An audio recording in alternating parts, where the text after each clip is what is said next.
اللہ رب العزت نے قرآن کریم میں ارشاد فرمایا، ان اللہ لا یہدی من ہوا کاذب، جو شخص اپنی زندگی سے جھوٹ کا خاتمہ نہیں کرتا، اللہ رب العزت ہدایت کی توفیق اس سے چھین لیتا ہے۔ جھوٹ کا سہارا لینا چھوڑ دو، جھوٹ کو اپنی زندگی سے ختم کر دو۔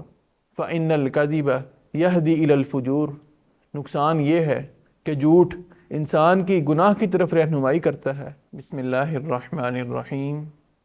قال اللہ تعالی فی القرآن الحکیم، ان اللہ لا یہدی من ہوا کاذب۔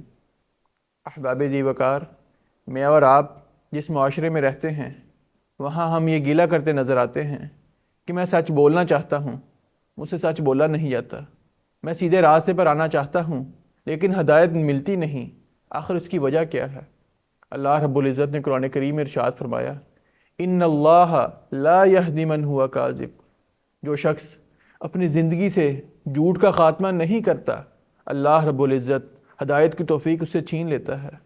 جو شخص سچ بولنے کو اپنی عادت نہیں بناتا بلکہ اوڑھنا بچھونا جھوٹ کو بنا لیتا ہے، اس کے بارے آقا علیہ الصلوۃ والسلام نے ایک حدیث میں ارشاد فرمایا، ایاکم والکذب، جھوٹ کا سہارا لینا چھوڑ دو، جھوٹ کو اپنی زندگی سے ختم کر دو۔ فإن الکذب یہدی الی الفجور، نقصان یہ ہے کہ جھوٹ انسان کی گناہ کی طرف رہنمائی کرتا ہے۔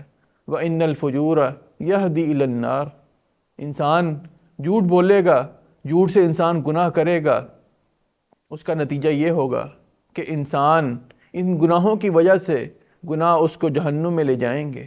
وما یزال الرجل یکذب ویتحری الکذب حتی یکتب عند اللہ کذابا، جو شخص ہمیشہ جھوٹ بولتا ہے، صبح کے وقت، شام کے وقت اس کا اوڑھنا بچھونا صرف جھوٹ کو ہے، سچ بولنے کی کوشش ہی نہیں کرتا۔ ایک وقت آتا ہے، آقا علیہ الصلوۃ والسلام نے فرمایا، وہ شخص اللہ رب العزت کے ہاں جھوٹا لکھ دیا جاتا ہے۔ پھر انسان سچ بولنا بھی چاہے، سچ نہیں بول سکتا۔ آج سوشل میڈیا کا دور ہے، انٹرٹینمنٹ کے نام پر جھوٹ بولا جاتا ہے۔ ایک میسیج جو بے بنیاد ہوتا ہے، صرف لوگوں کو ہنسانے کے لیے اس کو پھیلایا جاتا ہے۔ اس کے بارے آقا علیہ الصلوۃ والسلام نے فرمایا، ویل للذی یحدث فیکذب لیضحک بہ القوم ویل لہ ثم ویل لہ، جو شخص صرف لوگوں کو ہنسانے کے لیے جھوٹ بولے، اس کا مقصد صرف انٹرٹینمنٹ ہے کہ لوگ میری بات سن کر مسکرائیں، لوگ اس سے فائدہ حاصل کریں، اس سے لذت حاصل کریں۔ آپ نے فرمایا اس شخص کے لیے ہلاکت ہے، اس شخص کے لیے خیر کا کوئی عمل باقی نہیں، اس کے لیے تباہ و بربادی ہے، جو شخص جھوٹ صرف اس لیے بولتا ہے کہ میری بات سے لوگ مسکرائیں۔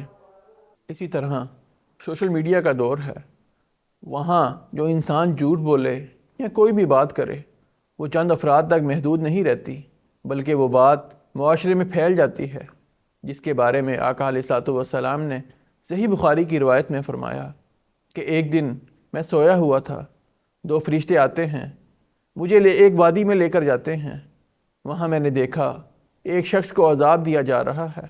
وہ عذاب اس طرح کا ہے کہ ایک لوہے کی سلاخ اس کے منہ میں ڈالی جاتی ہے، اس کی بانچھوں کو چیرتے ہوئے اس کی گدی تک لے کر جایا جاتا ہے، پھر وہی سلاخ اس کے ناک میں ڈالی جاتی ہے، اس کے ناک سے چیرتی ہوئی اس کی گردن تک لے کر جایا جاتا ہے، پھر وہ سلاخ اس کی آنکھوں میں ڈالی جاتی ہے، آنکھوں سے چیرتے ہوئے اس کی گردن تک لے کر جایا جاتا ہے۔ یہاں رک کر ذرا غور کیجئے، انسان اس دنیا میں رہتے ہوئے ہلکی سی سوئی لگ جائے یا کانٹا چبھ جائے، انسان اس کی تکلیف برداشت نہیں کر سکتا۔ یہ لوہے کی سلاخ جو جہنمیوں کے فرشتوں کے پاس ہوگی، وہ سلاخ انسان کے منہ کو چیرتی ہوئی، انسان کے ناک کو چیرتی ہوئی، انسان کی آنکھوں کو چیرتی ہوئی جب اس کی گدی تک لے کر جایا جائے گا تو اس کی تکلیف کس قدر زیادہ ہوگی۔ آقا علیہ الصلوۃ والسلام نے یہ عمل دیکھا تو جبرائیل علیہ السلام سے پوچھا اس کا گناہ کیا ہے؟ جبرائیل علیہ السلام نے بتلایا کہ یہ شخص جب جھوٹ بولتا تھا، اس کا جھوٹ صرف چند افراد تک نہیں بلکہ اس کا جھوٹ معاشرے میں پھیلتا تھا، اس کا جھوٹ پوری دنیا میں پھیلتا تھا۔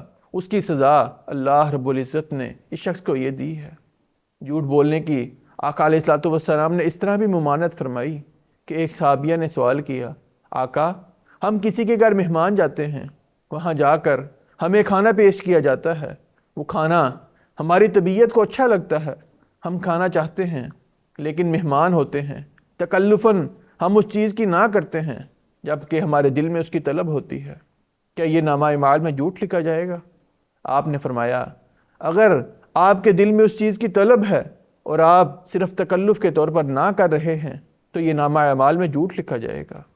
سیدنا عبداللہ بن عامر رضی اللہ تعالیٰ عنہ فرماتے ہیں میں چھوٹا بچہ تھا، آقا علیہ الصلوۃ والسلام میرے گھر تشریف لاتے ہیں، میری والدہ نے مجھے پاس بلانے کے لیے اپنی مٹھی کو بند کیا، کہا عبداللہ میرے پاس آؤ، میں کوئی چیز دینا چاہتی ہوں۔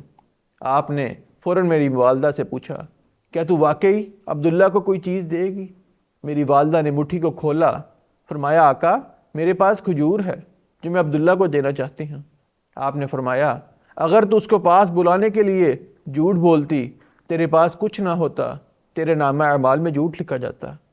احباب ذی وقار، آج ہم اپنے بچوں کو پاس بلانے کے لیے طرح طرح کے جھوٹ بولتے ہیں اور ہم اس کو جھوٹ شمار ہی نہیں کرتے، جبکہ آقا علیہ الصلوۃ والسلام نے فرمایا کہ یہ انسان کے نامہ اعمال میں جھوٹ لکھا جائے گا۔